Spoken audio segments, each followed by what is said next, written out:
matur nuwun.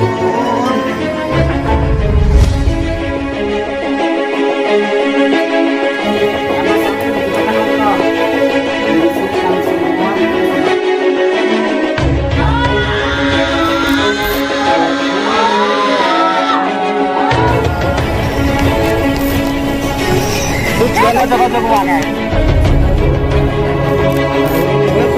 bolo-bolo kong rusoi kacang atau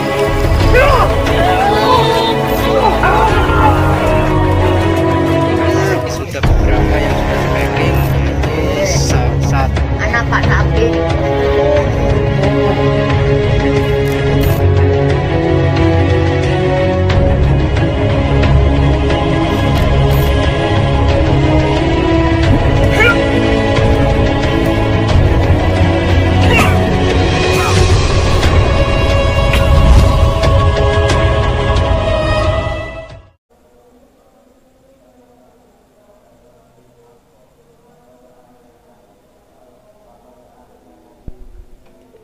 Assalamualaikum warahmatullahi wabarakatuh.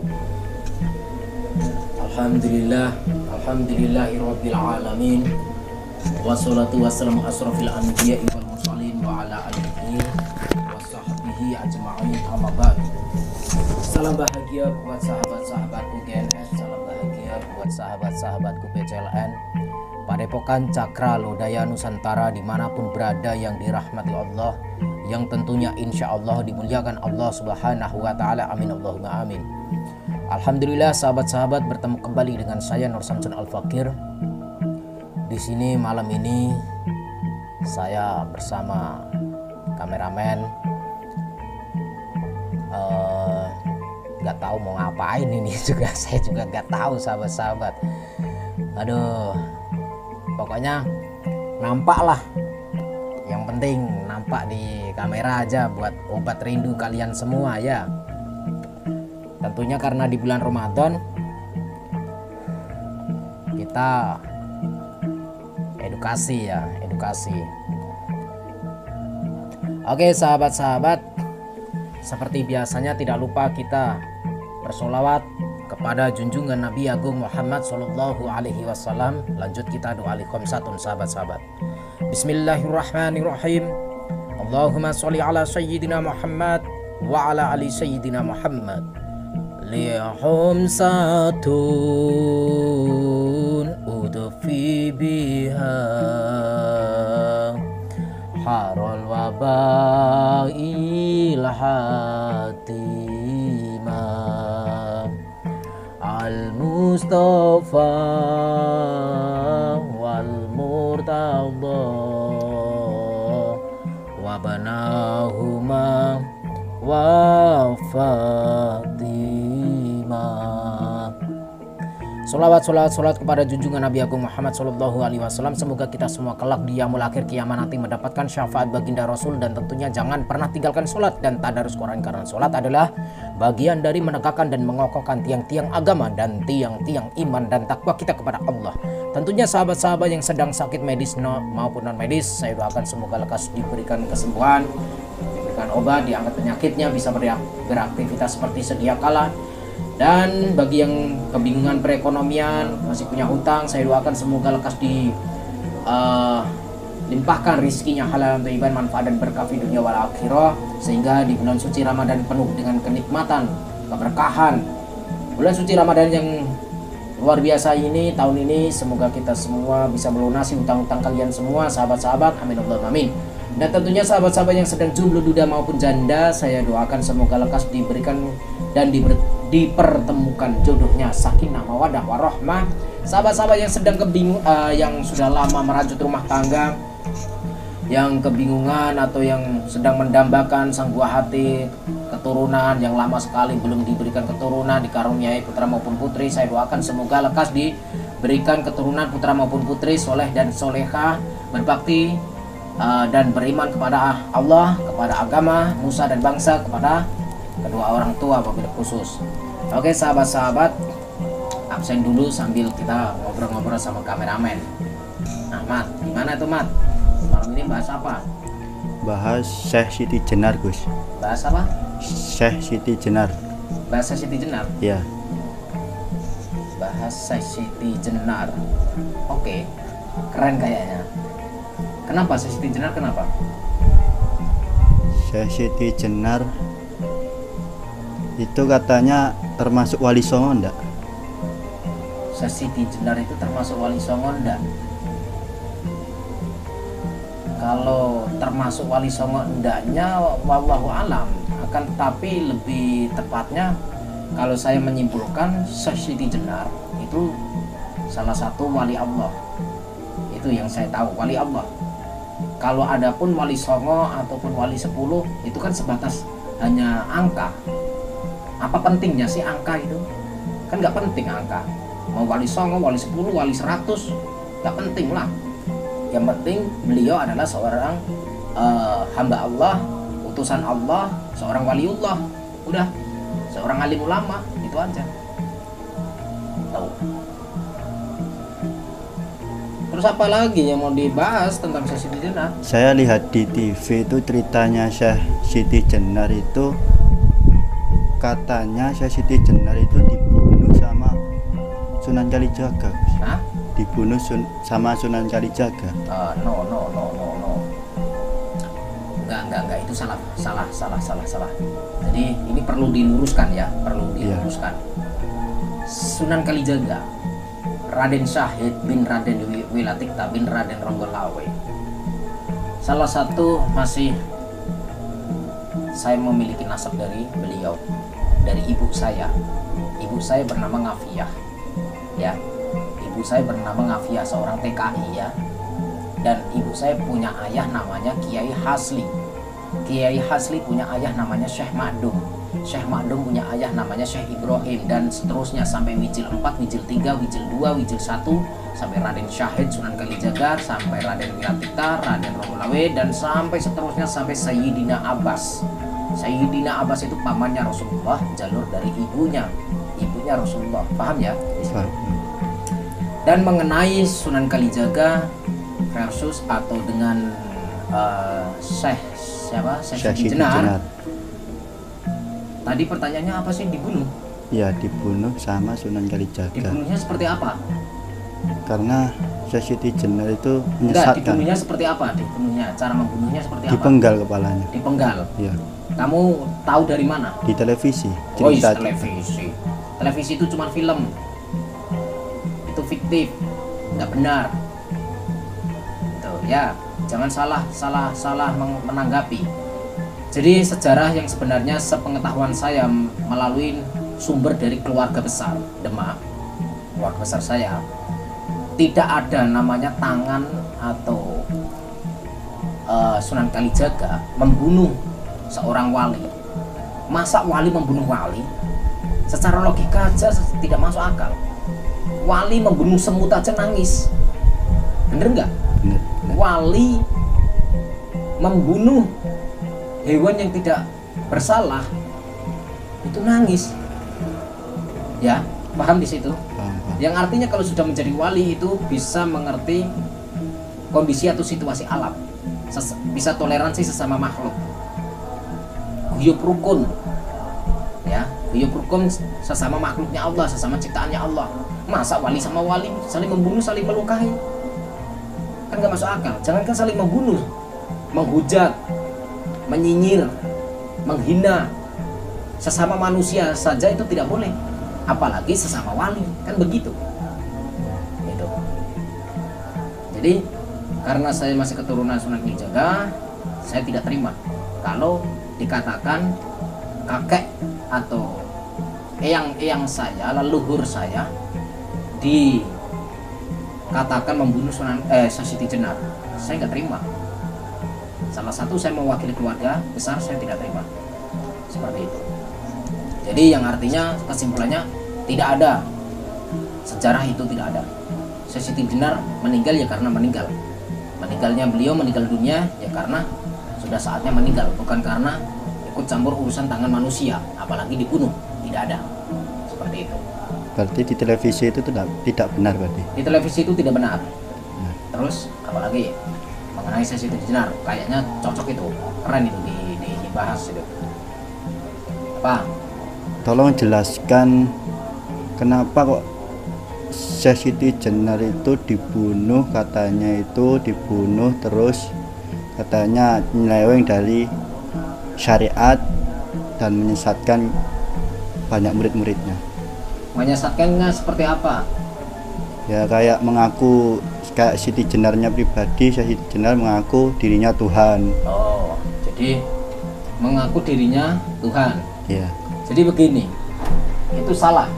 Kalau mengaku dirinya Tuhan itu bukan seperti itu maksudnya. Yang dikatakan di televisi itu kan saya katakan dari awal tadi, itu tidak belum tentu benar, itu fiktif. Kalau ada pun mengenai tentang istilah manunggaling kawulo marang Gusti, yang artinya manunggaling kawulo marang Gusti itu manunggaling alias manunggal. Manunggal itu menyatukan. Artinya manunggaling itu adalah menyatukan, itu bahasa Jawa kuno, manunggaling. Ya, bahasa Jawa halus, manunggaling. Tapi kalau bahasa Indonesia adalah menyatukan. Ingat, manunggaling adalah menyatukan. Kawulo adalah saya. Artinya kawulo apa? Saya. Manunggaling kawulo, jadi menyatukan saya. Manunggaling kawulo marang. Marang itu kepada. Artinya kepada. Marang itu apa? Kepada. Gusti itu Allah Subhanahu wa taala, Sang Halik, Sang Allah wa Jalla. Yang artinya Gusti apa? Allah Subhanahu wa taala. Yang artinya menyatukan saya dengan Allah. Maksudnya begini. Menurut versi saya, maksudnya begini. Versi saya, kenapa ada istilah manunggaling kawula marang Gusti atau menyatukan diri saya dengan Tuhan? Maksudnya begini, Allah memerintahkan kepada kita itu untuk apa? Beribadah. Untuk apa? Maksudnya untuk apa? Untuk menyembah. Untuk melakukan, menunaikan perintah-perintahnya. Perintah-perintah Allah. Dan menjauhi larangannya. Kan seperti itu. Bener nggak? Benar. Allah memerintahkan kita sebagai kaum yang beriman, kaum muslimin, muslimat, itu untuk memerintahkan Allah memerintahkan kita untuk menjauhi larangannya dan melaksanakan perintah Allah. Nah, perintahnya seperti apa? Kita berbuat kebaikan. Ya. Kita menghindari kebohongan. Kita menghindari kejelekan. Seperti itu ya. Paham di situ? Paham. Yang artinya kita menunaikan syariat, tarekat, hakikat dan ma'rifat. Itu kita tunaikan, kita jalankan, kita amalkan, kita membaca Al-Quran, kita wajib mengetahui artinya dan setelah itu kita mengamalkan. Kan seperti itu. Itulah arti dari manunggaling kawula marang Gusti yang sesungguhnya, versi saya.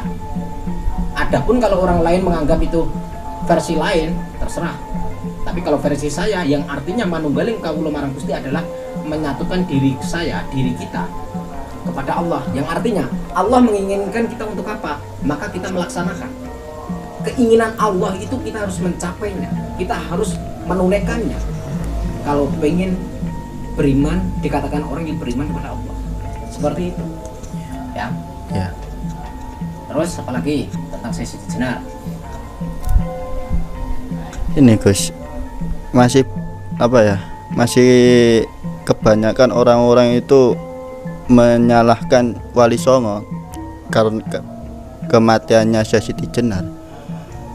Menyalahkan Wali Songo karena meninggalnya Syekh Siti Jenar. Ya mungkin karena rumornya itu di film-film atau di televisi itu memberikan ulasan atau tontonan yang sehingga Syekh Siti Jenar itu adalah seorang manusia yang sesat atau menyesatkan. Padahal bukan seperti itu. Adapun kalau masalah santri murid-muridnya Syekh Siti Jenar kok sesat, itu kan bukan karena, belum tentu karena Syekh Siti Jenar, tapi tergantung orangnya. Terkadang orang tua dengan anak, orang tua kepribadiannya baik, seperti halnya orang tua seorang kiai. Terkadang anaknya belum tentu jadi kiai. Banyak anak kiai jadi bajingan kan banyak yang berpakaian ustadz, pakai imamah, udeng, sorban, pakai jubah, ya, kelakuannya bejat, ya, seperti itu. Yang artinya apa? Jangan terus kita mengejas atau menghakimi Syekh Siti Jenar itu sesat, Syekh Siti Jenar itu jelek, Syekh Siti Jenar itu menyesatkan. Jangan seperti itu, karena kita tidak tahu sebenarnya, ya, era kita berbeda dengan zamannya Syekh Siti Jenar ataupun Wali Songo, yang artinya kita hanya mendengarkan mulut dari mulut ke mulut, dan mulut ke mulut itu terkadang satu huruf saja ada yang ketinggalan, satu kalimat ada yang ketinggalan, yang artinya kebenarannya belum tentu 100%. Terkadang ada yang dilebihkan, ada yang dikurangi. Itu. Sejarah ada yang dilebih-lebihkan, ada yang dikurangi, ada yang dibuang, ada yang ditambah-tambahin. Kan seperti itu. Kita nggak boleh langsung menilai begini Syekh Siti Jenar. Gitu. Terus pertanyaan terakhir, Gus. Pertanyaan terakhir apa? Wali Songo sama Syekh Siti Jenar itu duluan mana, Gus? Wali Songo dulu. Wali Songo ataupun Syekh Siti Jenar itu Ya. duluan mana? Ya. Kalau kamu tanyanya Wali Songo atau Syekh Siti Jenar, ya duluan Wali Songo, karena kamu pertanyaannya pertama kali adalah Wali Songo atau Syekh Siti Jenar. Pertanyaan pertama apa? Wali Songo atau Syekh Siti Jenar? Wali Songo kan? Maksudnya kan Wali Songonya terbentuk 9 kan, setahu saya. Lah Syekh Siti Jenar kan itu pribadi. Lah itu duluan mana? Wali Anunya. Songo itu ada periodenya, ada era-eranya. Oh. Ada era pertama, era kedua, era ketiga, era keempat lah. Sunan Kalijaga itu era yang keempat. Sebelum Wali Songo ada ke Nusantara, ke Pulau Jawa ini, Wali 100 Konstantinopel atau Kerajaan Istanbul yang dipimpin oleh Sultan Al-Ayyubi itu memerintahkan para waliullah sedunia untuk dakwah ke Indonesia, ke Nusantara. Itu. Akan tetapi sejarah rumor atau sejarah yang saya tangkap, banyak yang meninggal, gugur, gitu ya, banyak yang gugur karena Pulau Jawa itu sangat angker dulu, terutama Jawa Tengah. Ada di Gunung Tidar, yaitu dihuni oleh bangsa iblis alias Togok yang bernama Togok. Dari Syekh Malik Ibrahim terus sampai Syekh Maghribi, terus sampai Sunan Bonang, Sunan Ampel dan lain-lainnya. Sunan Kalijaga era keempat, Wali Songo era keempat. Sebelum Wali Songo itu Wali 100 gugur, dikirim lagi 100 lagi, gugur, kirim lagi 100 lagi, gugur, kirim lagi 100 lagi, gugur. Terakhir 9, terus 9, terus 9, terus 9, akhirnya jatuhlah zaman eranya Syekh Subakir. Itu. Nah, Syekh Subakir dengan Syekh Siti Jenar itu masih satu negara, yaitu dari Iran, Persia. Ya. Ya. Nah, Syekh Subakir meninggalkan Pulau Jawa, digantilah posisinya dengan Syekh Sunan Kalijaga atau Raden Syahid. Itu. Seperti itu. Jadi zamannya berbeda-beda. Itu. Bergilir, berganti terus. Allah itu terus seperti itu. Waliullah, Allah itu kalau mengutus waliullah itu terus bergantian.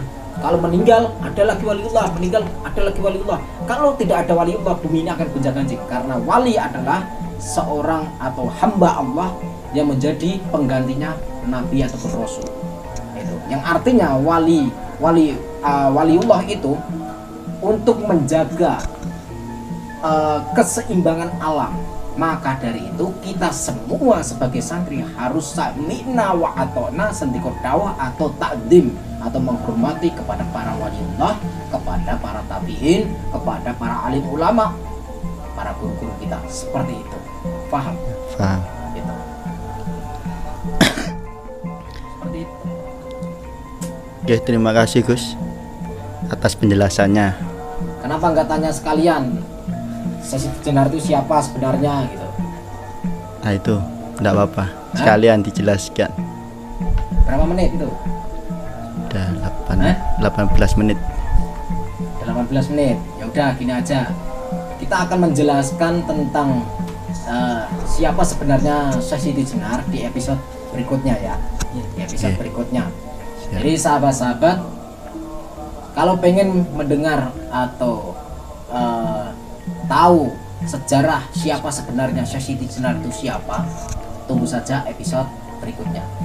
Nanti kita akan tampilkan mungkin jam 9 atau setengah 9 ya, jam 9 ya, atau mungkin besok. Tunggu saja, share sebanyak-banyaknya agar banyak orang yang memahami sejarah ini supaya tidak melenceng. Oke sahabat-sahabat, terima kasih dan akhir kalam. Wassalamualaikum warahmatullahi wabarakatuh. Jangan lupa pandang, tonton terus, tunggu sejarah atau episode berikutnya. Salam putar tasbih, waca sholawat.